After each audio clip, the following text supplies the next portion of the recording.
Hello दोस्तों, नमस्कार। मैं आपका फार्मासिस्ट चेतन सैनी। दोस्तों, आज हम बात करने वाले हैं एक एंटीबायोटिक दवा के बारे में। दोस्तों, हमारे पास है जीफी 200। दोस्तों, ये इंडिया में पॉपुलर एंटीबायोटिक में से एक है।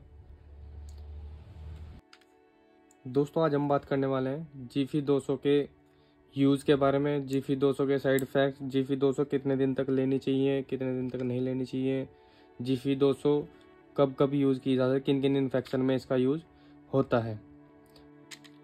जीफी 200 के बारे में बात करें तो ये एक एंटीबायोटिक दवा है। एंटीबायोटिक मतलब आपके शरीर में किसी भी तरह के बैक्टीरिया की ग्रोथ हो जाए या इन्फेक्शन हो जाए, उसको ठीक करने के लिए एंटीबायोटिक का यूज किया जाता है। अब जीफी 200 के अंदर जो कंपोजिशन होते हैं या साल्ट होते हैं दोस्तों, वो सिफेक्जिम सॉल्ट होता है। सिफेक्जिम क्या है दोस्तों? सिफेक्जिम एक थर्ड जनरेशन सिफेलोस्प्रिन है। एक तरह से एक ऐसी दवा है जो काफ़ी तरह के बैक्टीरिया को मारने के लिए यूज़ की जाती है। ये ग्राम पॉजिटिव और ग्राम नेगेटिव दोनों तरह के बैक्टीरिया को मारती है। दोस्तों, ये बैक्टीरिया को कैसे मारती है? दोस्तों, सिफेक्जिम बैक्टीरिया के ऊपर की जो कवरिंग होती है उसको रोक देता है, जो बैक्टीरिया को मार देता है, और उसे बैक्टीरिया आपके शरीर में ग्रोथ नहीं करेगा और इन्फेक्शन से आपको शरीर को लड़ पाएगा और इन्फेक्शन से आपका शरीर लड़ पाएगा और जल्दी से जल्दी ठीक हो पाएगा। दोस्तों, जो जीफी 200 में ये 200 mg लिया गया है, ये सिफेक्जिम 200 साल्ट ही लिया गया है। दोस्तों, जीफी 200 की हम बात करें तो ये जीफी 100 में भी आती है, जीफी 200 में भी आती है, जीफी 400 में भी आती है। दोस्तों, डिपेंड करता है कि आपको कितनी डोज दी जाए आपकी इन्फेक्शन और आपकी बीमारी के अनुसार। तो दोस्तों, जीफी 200 की जो डोज होती है वो आपको किस तरह का इन्फेक्शन है, कहाँ इन्फेक्शन है, उस चीज़ को देखकर इस चीज़ की डोज मेंटेन की जाती है। और दोस्तों, आपको इस टैबलेट की डोज 100 mg दी जाए, 200 mg दी जाए, 400 mg दी जाए। ज़्यादातर 200 mg में इस टैबलेट का यूज़ किया जाता है।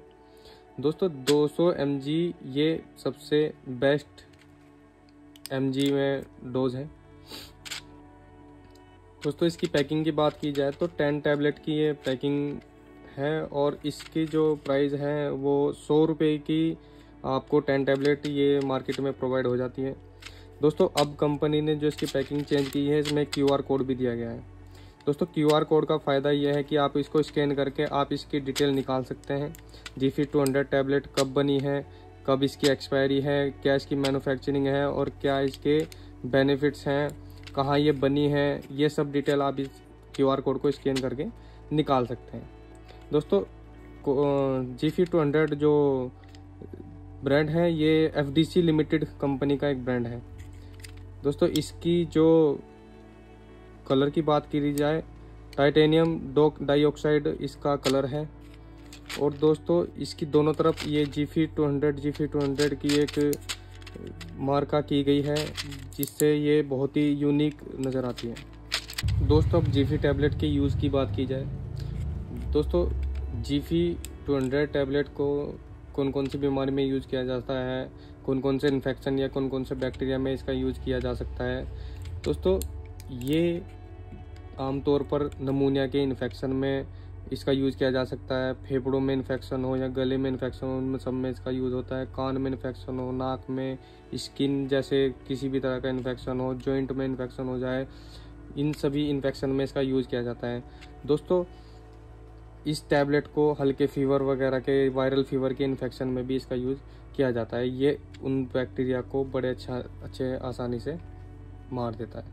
और दोस्तों, स्पेशल तौर पर इसका जो यूज़ होता है वो खून में जैसे जांच कराने के बाद जो इन्फेक्शन आते हैं, जैसे TLC बढ़ जाना, ESR का बढ़ना घटना, CRP बढ़ जाए, तब इसका यूज़ किया जा सकता है। शरीर में इन्फेक्शन है या कोई मार का ऐसा जो इन्फेक्शन को दर्शाए, उसमें ये टैबलेट दी जा सकती है। कई बार किसी को बार बार बुखार आता रहता है, इस टैबलेट का यूज़ उस बुखार में, वायरल बुखार में भी किया जा सकता है। दोस्तों इस टैबलेट का यूज़ किडनी पेशेंट हो या किडनी के इन्फेक्शन हो या लीवर का इन्फेक्शन हो, इन सब चीज़ों में भी इनका यूज़ किया जाता है। यूरिन इन्फेक्शन में इसका यूज़ किया जाता है। अब दोस्तों इसकी डोज की बात की जाए कि कितने दिन तक कैसे खाना है, या दोस्तों इसकी डोजेस की बात की जाए कितनी दिन तक कैसे खाना है, और डिपेंड करता है कि क्या इन्फेक्शन है, कहाँ का इन्फेक्शन है, या आपको नमूनिया का या ब्लड का इन्फेक्शन या वेजाइनल इन्फेक्शन या वायरल फीवर हो, तो इसकी जीफी की डोज़ आपको सुबह शाम दी जाएगी। खाना खाने के बाद आप इसका टैबलेट का यूज़ कर सकते हैं। दोस्तों इस टैबलेट की डोज जो है 5 दिन से 7 दिन या 10 दिन तक भी दी जा सकती है। दोस्तों ये एंटीबायोटिक दवा है। इस दवा का यूज़ आप अपने डॉक्टर के अनुसार ही करें। इस टैबलेट को ऐसा ना करें कि आप 2 दिन खाएं, ठीक हो जाएं, फिर छोड़ दें, या 2 दिन बाद फिर स्टार्ट कर दें। इसको अपने डॉक्टर के अनुसार ही यूज़ करें, क्योंकि एंटीबायोटिक टैबलेट का कोई टाइम पीरियड भी इसमें होता है, जैसे 5 दिन, 7 दिन या 10 दिन। इस टैबलेट को डॉक्टर इसी हिसाब से रेकमेंड करता है। दोस्तों यदि इस टैबलेट का कोई रिजल्ट ना मिले तो डॉक्टर इसकी डोज को चेंज कर देता है। या दोस्तों अब बात करते हैं इस टैबलेट के साइड इफ़ेक्ट्स के बारे में। दोस्तों इसके साइड इफ़ेक्ट कोई ज़्यादा देखने को नहीं मिलते हैं, कोई माइनर साइड इफ़ेक्ट नहीं आते हैं। इसके जो साइड इफ़ेक्ट्स हैं, जैसे पेट खराब होना, उल्टी का लग जाना, या पेट में दर्द हो जाता है, या आपके सिर में दर्द होता है, एलर्जी जैसी प्रॉब्लम खड़ी हो जाती है। दोस्तों इस टैबलेट का यूज़ प्रेग्नेंट लेडी भी कर सकती हैं, और इस टैबलेट को जो बच्चों को फीडिंग कराती हैं माताएं, उनमें भी इस टैबलेट का यूज़ आसानी से कर सकते हैं। दोस्तों लीवर पेशेंट जो होते हैं वो भी इस टैबलेट का यूज़ आसानी से कर सकते हैं, उनको भी इस तरह की कोई साइड इफ़ेक्ट या परेशानी नहीं होती है। दोस्तों इस टैबलेट की जो बच्चों की जो डोजेज होती हैं वो सिरप में बनाई गई है। 100 mg का सिरप भी है और 50 mg का सिरप भी आता है। वो बच्चों की डोज बच्चों के हिसाब से ही डॉक्टर रिकमेंड करता है। दोस्तों इस टैबलेट के यही साइड इफ़ेक्ट्स, ये यूज़ हैं। ये बहुत ही बढ़िया टैबलेट है दोस्तों एंटीबायोटिक में। तो ये थी दोस्तों GP200 एंटीबायोटिक दवा के बारे में जुड़ी सबसे महत्वपूर्ण जानकारियाँ। दोस्तों मैं आशा करता हूँ आपको मेरी जानकारी बहुत महत्वपूर्ण लगी हो। धन्यवाद दोस्तों। मिलेंगे अगली वीडियो में किसी और दवाई, किसी और जानकारी के बारे में। अब मैं आपका फार्मासिस्ट चेतन सैनी।